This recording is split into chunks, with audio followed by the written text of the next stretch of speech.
Hello students, आज हम लोग एक नए प्रैक्टिकल के लिए ये एक्सपेरिमेंट करने जा रहे हैं जिसमें हम देखेंगे एक नई सिंथेसिस ऑफ ओसाजोन।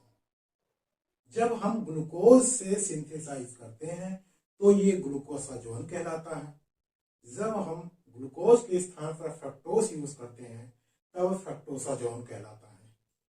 तो देखिए, synthesis of osazone by the glucose and the fructose।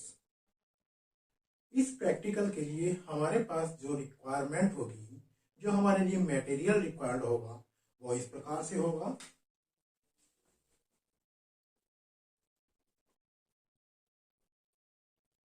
Material required यहाँ पर बात करें तो हमारे पास सपोज हम ग्लूकोज से कर रहे हैं तो glucose, number 1 glucose, number 2 phenyl hydrazine,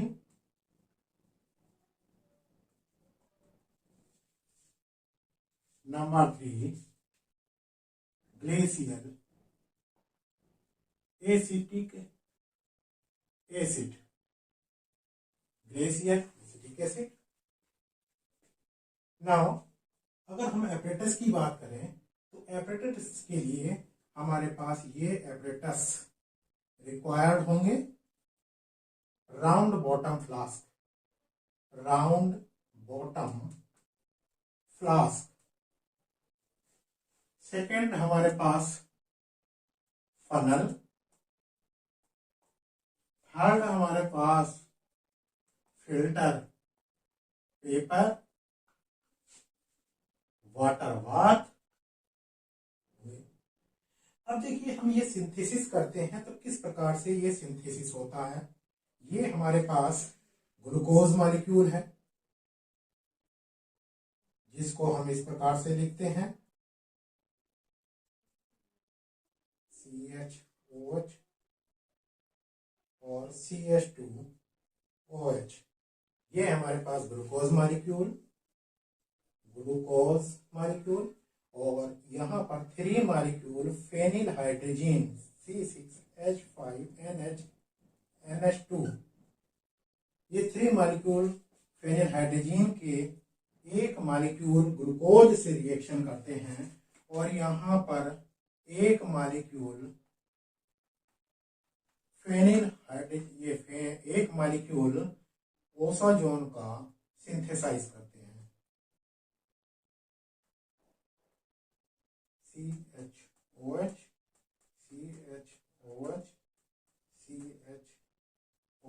and CH2OH।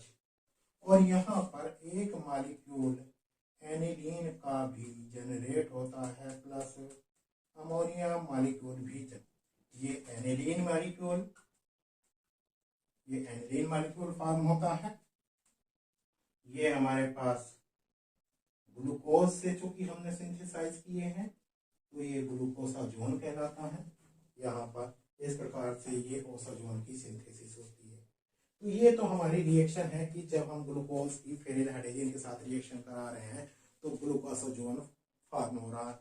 और यदि हम यहाँ इस ग्लूकोज के स्थान पर फ्रक्टोज लेते हैं तो यहाँ पर बनने वाला प्रोडक्ट फ्रक्टोसाजोन कहलाएगा।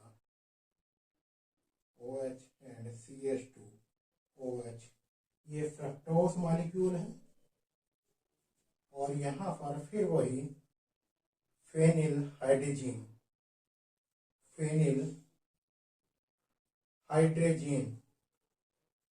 जीन के साथ रिएक्शन होती है तो यहाँ पर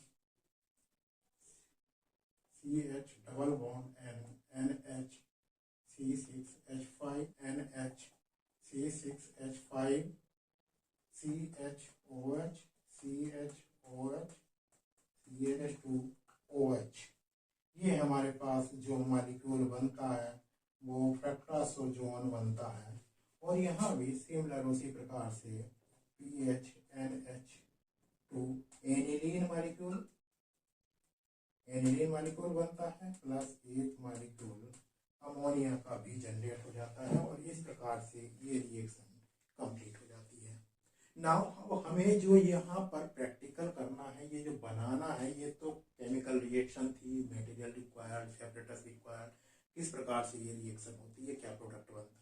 लेकिन हम ये बनाएंगे प्रैक्टिकली किस प्रकार बनाएंगे, उसके लिए हम इस प्रैक्टिकल को किस प्रकार से आगे बढ़ाते हैं।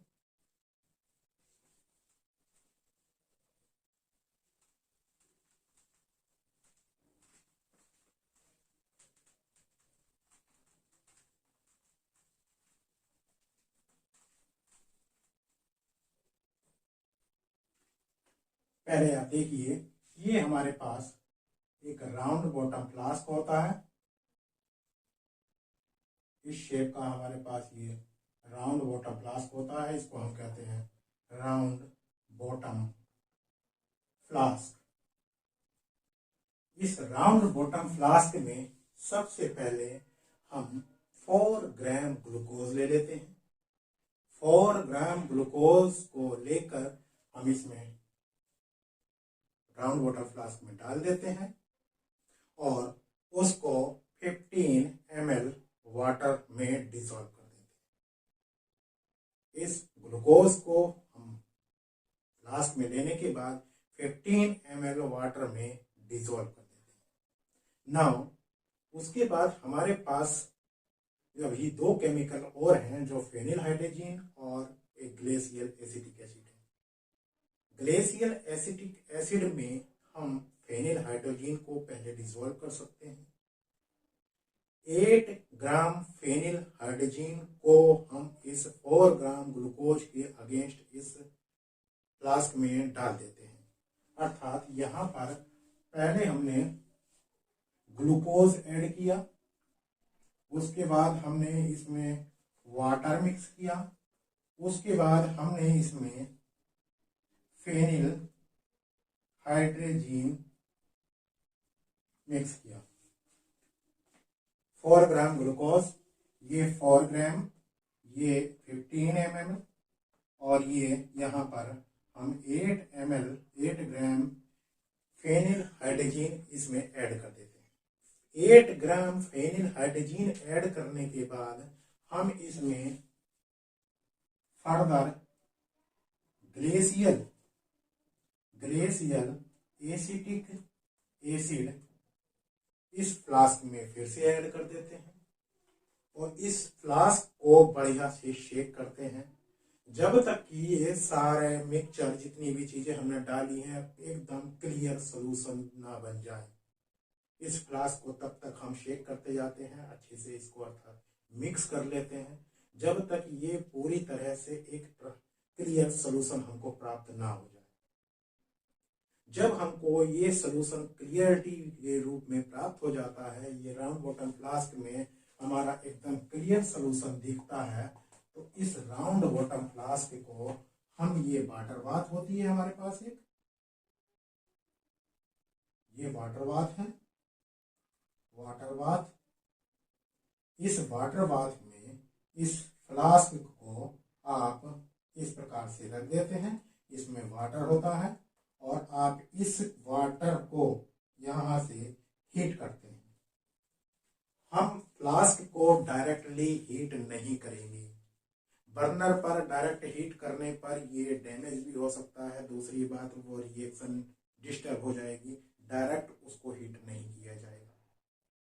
हम इस राउंड बॉटम फ्लास्क को, जिसमें कि हमारे सारे सॉल्यूशन है, सारी मिक्सचर ये सब लिए गए हैं, इसको हम वाटर बाथ में डाल देते हैं, वाटर बाथ में खड़ा कर लेते हैं और वाटर बाथ को हम हीट करते हैं। जब वाटर बाथ को हीट करते हैं तो इसको थोड़ा थोड़ा शेक भी करते चलते हैं इस फ्लास्क को। इस तरीके से हम लगभग 15 मिनट्स तक इसको हीट करते रहेंगे। आफ्टर 15 मिनट्स येलो कलर के कुछ क्रिस्टल्स बनने स्टार्ट हो जाते हैं। जब येलो कलर के क्रिस्टल्स बनने स्टार्ट हो जाएं तो समझ लीजिए आपकी रिएक्शन शुरू हो गई है, अर्थात वहां पर ओसाजोन की सिंथेसिस स्टार्ट हो चुकी है। हम इस वाटर बाथ को एज सच लगभग 30 मिनट तक हीट करते रहते हैं। 30 मिनट तक हीट करने पर ये जो सॉल्यूशन है हमारा पूरा का पूरा येलो कलर में कन्वर्ट हो जाता है, येलो कलर का काफ़ी डेंस मटेरियल बन जाता है, अर्थात सारा का सारा जितना भी हमें ग्लूकोज आजोन बनना था वो ग्लूकोज आजोन बन चुका होता है ना। यहाँ पर जब ये हमें लग जाए कि पूरी रिएक्शन हो चुकी है, कंप्लीट रिएक्शन हो गई है, तब इस फ्लास्क को वाटर बाथ से निकाल लेते हैं। वाटर बाथ से निकालने के बाद इस पूरे मटेरियल को, इस अपने प्रोडक्ट को हम फिल्टर पेपर की हेल्प से फिल्टर कर लेते हैं और उसके बाद हम वाटर से इसको अच्छी तरह से वॉश कर लेते हैं। वाटर से इसको जब वॉश कर लेते हैं, कई बार हम रिपीटेड फॉर्म में वाटर इस पर मिक्स करते रहते हैं, वाटर डालते रहते हैं, तो वो वाटर के साथ जितनी इम्प्योरिटीज होगी, जो हमारे पास ग्लूकोज बचा हो या वाटर तो है ही है, फिनिल हाइड्रोजन बचा हो या acetic acid, glycerol acetic acid का कुछ पार्ट बचा होगा, तो वाटर के साथ डिजोल्व होगी वो उस मिक्सचर से आउट हो जाएगा। जब हम ये समझ लेते हैं कि बढ़िया से हमारा प्रोडक्ट वॉश हो गया है, तब इस प्रोडक्ट को हम ड्राई कर लेते हैं। ड्राई करने के बाद उसको वेट करते हैं।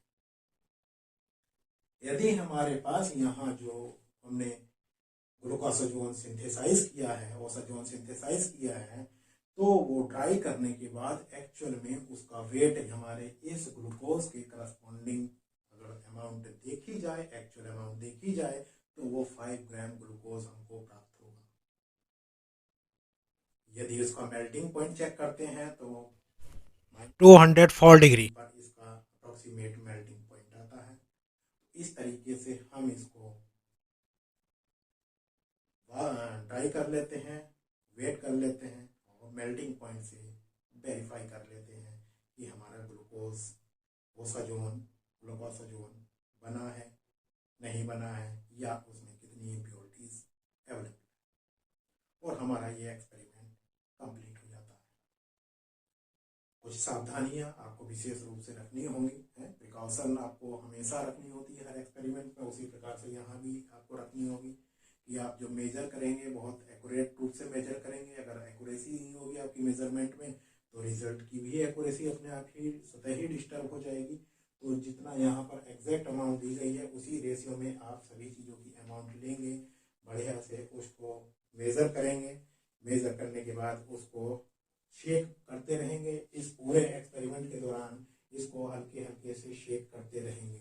ऐसा नहीं कि आप रख के वाटर बाथ में खड़े हो जाए, इसको हल्के से शेक करते रहेंगे ताकि बढ़िया से उसमें वो मिक्सअप होता जाए, कंप्लीट रूप से रिएक्शन होती जाए, वहीं बॉटम में ही केवल रिएक्शन ना हो रही हो।